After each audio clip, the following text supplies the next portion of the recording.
जिज्ञासु दर्शकों, बहुत बहुत अभिनंदन है, स्वागत है आप सभी का इस चैनल पर। प्रत्येक दिवस की भांति आज भी हम श्री रामचरितमानस पर ज्ञान चर्चा का कार्यक्रम लेकर उपस्थित हुए हैं। और आज जो हमारी चर्चा का विषय है वह है प्रभु श्री रामचंद्र और नारद जी के मध्य संवाद और नारद जी द्वारा प्रभु श्री रामचंद्र जी से वरदान मांगना। तो आज का ये हमारा व्याख्यान अरण्य कांड का अंतिम व्याख्यान है, जिसमें आज हम श्री रामचंद्र और नारद जी के उस संवाद की चर्चा करेंगे और नारद जी ने प्रभु श्री रामचंद्र जी से क्या वरदान मांगा, ये भी हम आज के इस व्याख्यान में श्रवण करेंगे। छोटा सा व्याख्यान है और अरण्य कांड का ये अंतिम प्रसंग है। इसके बाद हम किष्किंधा कांड में प्रवेश करेंगे, जिसमें प्रभु श्री रामचंद्र जी आगे सुग्रीव जी से मिलते हैं, सुग्रीव जी से उनकी मित्रता होती है और आगे वो हनुमान जी से भी उनका मिलन होता है। तो इस व्याख्यान के बाद हम अब किष्किंधा कांड में प्रवेश करेंगे। तो आज इस अरण्य कांड का ये छोटा सा प्रसंग हम श्रवण करते हैं। तो प्रभु श्री रामचंद्र जी माता सीता जी के खोज में जंगल में भटक रहे हैं। अपने छोटे भाई लक्ष्मण के साथ वे जंगल में माता सीता की खोज कर रहे हैं। सबरी ने उनको बताया है कि हे प्रभु, आप जो है पंपा नामक सरोवर को जाइए और वहां आपकी सुग्रीव जी से मित्रता होगी। बाकी का मार्ग, बाकी का हाल वही बताएंगे, सुग्रीव जी ही बताएंगे। तो प्रभु श्री रामचंद्र जी सबरी के आश्रम से निकल करके माता सबरी को परम गति दे करके माता सबरी के यहाँ उनके कंदमूल फल खा करके प्रभु श्री रामचंद्र जी माता सबरी के आश्रम से कुटिया से निकल पड़ते हैं आगे की यात्रा के लिए, अपने आगे की उस मार्ग को तय करने के लिए। फिर प्रभु श्री रामचंद्र जी एक वृक्ष के नीचे अपने छोटे भाई लक्ष्मण जी के साथ बैठे हुए होते हैं आराम करने के लिए। फिर उसी समय नारद जी जो है जब प्रभु श्री रामचंद्र जी को देखते हैं, वे सोचते हैं कि कहीं प्रभु श्री रामचंद्र जी थक तो नहीं गए हैं, कहीं प्रभु श्री रामचंद्र जी अत्यंत व्याकुल तो नहीं हो गए, कहीं प्रभु श्री रामचंद्र जी को अत्यंत कष्ट पीड़ा तो नहीं हो रही है। ऐसा सोच करके नारद जी सोचते हैं क्यों न मैं प्रभु श्री रामचंद्र जी से मिल करके आऊं, उनका हाल चाल जान करके आऊं, उनका सुख दुख जान करके आऊं, उनके साथ कुछ वार्तालाप करके आऊं तो उनको भी थोड़ा अच्छा लगेगा। क्योंकि इस समय प्रभु श्री रामचंद्र जी दुख में हैं, शोक में हैं। तो इस शोक के समय यदि मैं उनसे मिलने जाऊं तो थोड़ा सा उनको अच्छा लगेगा, उनको भी थोड़ा अच्छा महसूस होगा। ऐसा सोच करके नारद जी उस वन में आते हैं। प्रभु श्री रामचंद्र जी जहाँ पर वृक्ष की छाया में बैठे हुए होते हैं, वहाँ नारद जी आते हैं, प्रभु श्री रामचंद्र जी को प्रणाम करते हैं, उनके चरणों में सिर नवाते हैं। प्रभु श्री रामचंद्र जी उन्हें अपने हृदय से लगा लेते हैं नारद जी को, और नारद जी से भी उनका हाल चाल पूछते हैं। फिर नारद जी जो है कहते हैं कि हे प्रभु, मेरे मन में एक अभिलाषा है, कुछ मांगने की एक अभिलाषा है। मैं आपसे मांगूं ना मांगूं एक दुविधा हो रहा है कि कहीं प्रभु जो है इस वरदान को देंगे या नहीं देंगे। ऐसा सोच करके मेरे मन में एक संकोच हो रहा है कि मैं उसको आपसे मांगूं या ना मांगूं।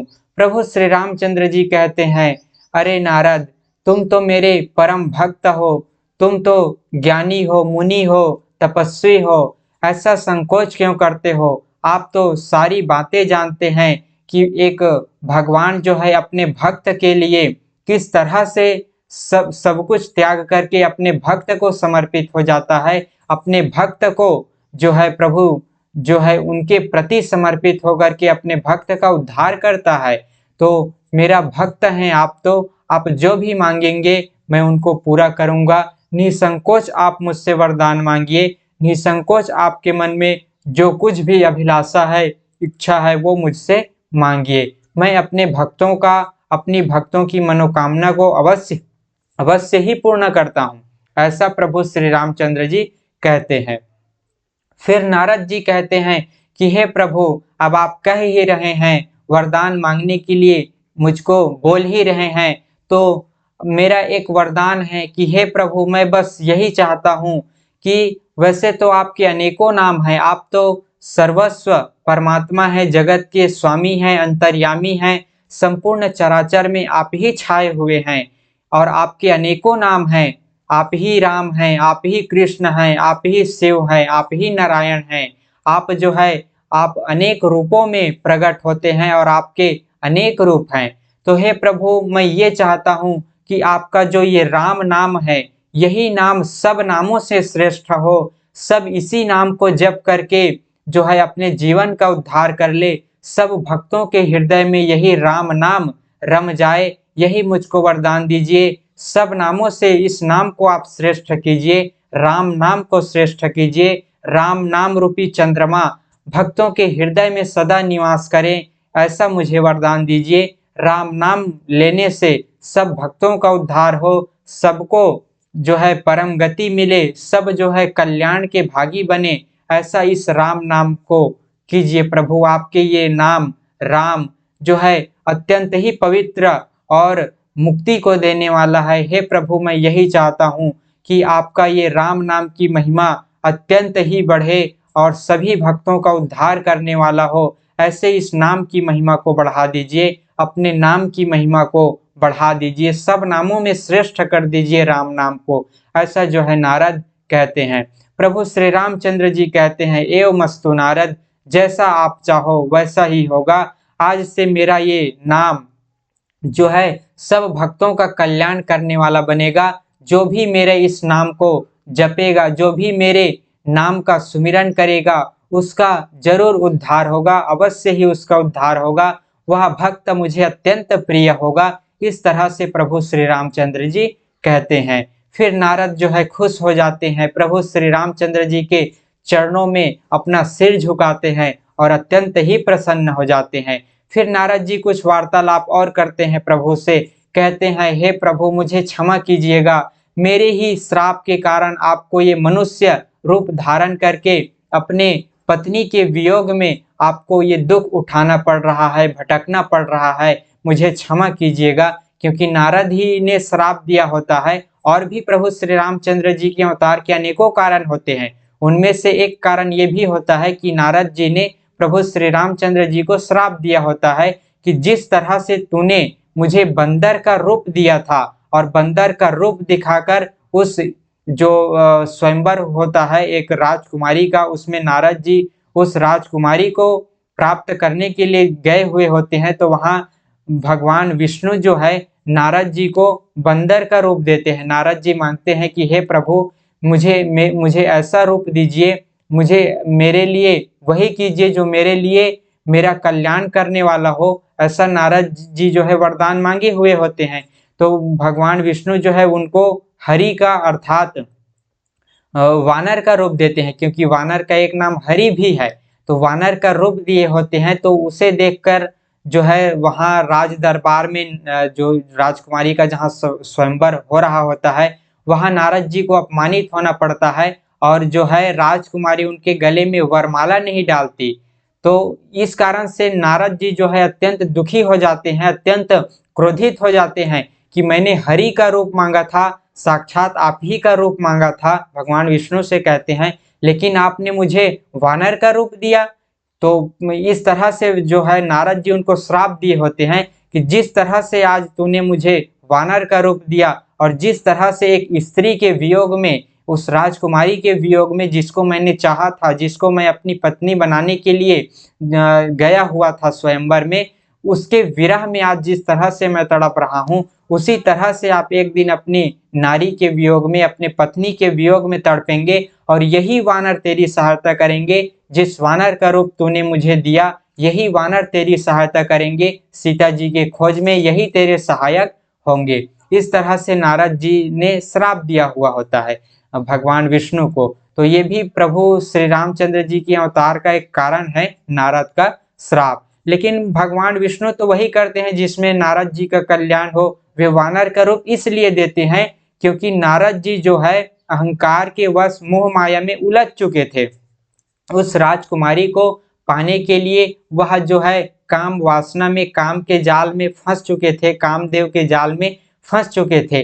तो भगवान विष्णु चाहते थे कि नारद जी जो है इन सब मोह माया से जो है अलग हो, वे जो है अपने सत्संग ध्यान साधना की ओर ध्यान दे, और जो है ये मोह माया में नारद जो फंस चुका है वो इनसे निकल जाए। इसलिए भगवान विष्णु उनके कल्याण के लिए ही वानर का रूप देते हैं, ताकि राजकुमारी के साथ इनका ब्याह न हो और ये अपनी योग भक्ति और जो इनके अंदर अभिमान आ गया है कि मैं इस राजकुमारी को जो है स्वयंवर में जीत ले जाऊंगा और मैंने कामदेव का दहन कर लिया है, इस तरह से नारद जी के मन में जो है घमंड आ चुका होता है। उस घमंड को तोड़ने के लिए जो है भगवान विष्णु उनको वानर का रूप दिए होते हैं, क्योंकि भगवान विष्णु तो हमेशा अपने भक्तों का कल्याण करने ही वाले होते हैं।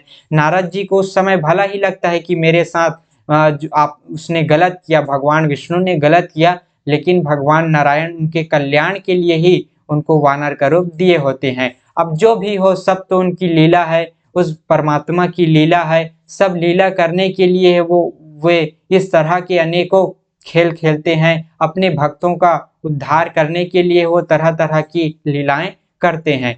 तो नारद जी उस समय प्रभु श्री रामचंद्र जी से क्षमा मांगता है कि हे प्रभु मुझे क्षमा कीजिए, मैंने आपको श्राप दिया था, मैं उस समय आपके उस रहस्य को नहीं समझ पाया था, किस लिए आपने मुझको वानर का रूप दिया, ये रहस्य मैं नहीं समझ पाया था। मुझे लगा कि आप मुझे अपमानित करने के लिए और राजकुमारी से मेरा ब्याह ना हो, इसीलिए आपने मुझको वानर का रूप दिया था। मैं ऐसा समझा, इस कारण से आप पर क्रोधित हो चुका था, लेकिन अब मुझे जाकर के समझ में आया कि आपने मुझको मेरे कल्याण के लिए उस समय ऐसा किया था, ताकि मैं जो है मोह माया में न फंसूं और अपने भक्ति में ध्यान लगाऊं, इसलिए आपने मुझको मेरे लिए ऐसा किया था, मेरे साथ ऐसा किया था। तो इस तरह से नारद क्षमा मांगते हैं, लेकिन प्रभु श्री रामचंद्र जी कहते हैं नहीं, ये तो सब जो है खेल है, ये तो सब कर्मों का खेल है, मैं जो है इससे मुझे कुछ भी पीड़ा नहीं है,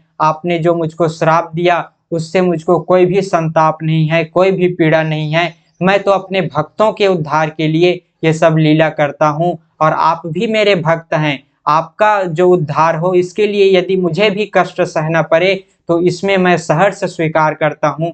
हे नारद, आप तो ज्ञानी हैं, मुनि हैं, भक्त हैं, सर्वश्रेष्ठ हैं। इस तरह से प्रभु श्री रामचंद्र जी नारद जी को समझाते हैं और नारद जी कहते हैं धन्य है प्रभु, आप धन्य हैं, अपनी लीला आप ही जाने। इस तरह से नारद प्रभु श्री रामचंद्र जी के चरणों में बारंबार सिर नवाते हैं। फिर जो है नारद प्रभु श्री रामचंद्र जी से संतों की महिमा, सत्संग का प्रभाव भी पूछते हैं, सत्संग का लाभ भी पूछते हैं। तो प्रभु श्री रामचंद्र जी उनको संतों की महिमा बताते हैं, सत्संग का लाभ बताते हैं कि संतों की महिमा से, संतों का के प्रभाव से एक मूर्ख भी, एक जो है अज्ञानी भी ज्ञान की राह पकड़ लेता है, एक मूर्ख भी उस परमात्मा की ओर अपना ध्यान लगाने लगता है। ऐसा है सत्संग का प्रभाव। संतों को मुझसे भी ऊपर समझो, यहाँ तक प्रभु श्री रामचंद्र जी कहते हैं कि संतों की महिमा मुझसे भी ऊपर है। संत जो है इस जगत के अमूल्य धन होते हैं, अमूल्य संपत्ति होते हैं। हमें संतों का संग अवश्य करना चाहिए, सत्संग का लाभ अवश्य उठाना चाहिए। इस तरह से नारद जी को प्रभु श्री रामचंद्र जी संतों की महिमा, सत्संग का लाभ भी बताते हैं और फिर नारद अत्यंत खुश हो जाते हैं। प्रभु श्री रामचंद्र जी की जय जयकार करते हुए उनके चरणों में सिर नवा करके अपने लोक को चले जाते हैं। तो इस तरह से दर्शकों आज हमने श्रवण किया कि किस तरह से नारद जी और प्रभु श्री रामचंद्र जी के मध्य संवाद होता है, क्या चर्चा होती है और नारद जी प्रभु श्री रामचंद्र जी से क्या वरदान मांगते हैं। नारद जी ने वरदान में यही मांगा कि हे प्रभु, आप अपने राम नाम को सर्वश्रेष्ठ कीजिए, राम नाम में इतनी महिमा भरिए, इतनी महिमा डाल दीजिए, भर दीजिए राम नाम में कि राम नाम लेने से सब भक्तों का, सब आपके भक्तों का उद्धार हो जाए। इस तरह से राम नाम की महिमा को आप जो है प्रकाशित कर दीजिए। तो ये भी प्रभु श्री रामचंद्र जी करते हैं। तो हमें अवश्य ही राम नाम का जप करना चाहिए। प्रभु श्री रामचंद्र जी के उस दिव्य नाम का जो है तो मात्र 2 अक्षर का, लेकिन अत्यंत ही परम और अत्यंत ही मनोहर नाम है, जगत का कल्याण करने वाला है। और गोस्वामी तुलसीदास जी कहते भी हैं कि कलयुग केवल एक ही आधारा, जपत नर उतरै सिंधु पारा। अर्थात इस कलयुग में नाम की बड़ी महिमा है। हमें जो है अवश्य ही परमात्मा का नाम सुमिरन करना चाहिए, उस प्रभु श्री रामचंद्र जी का नाम सुमिरन करना चाहिए।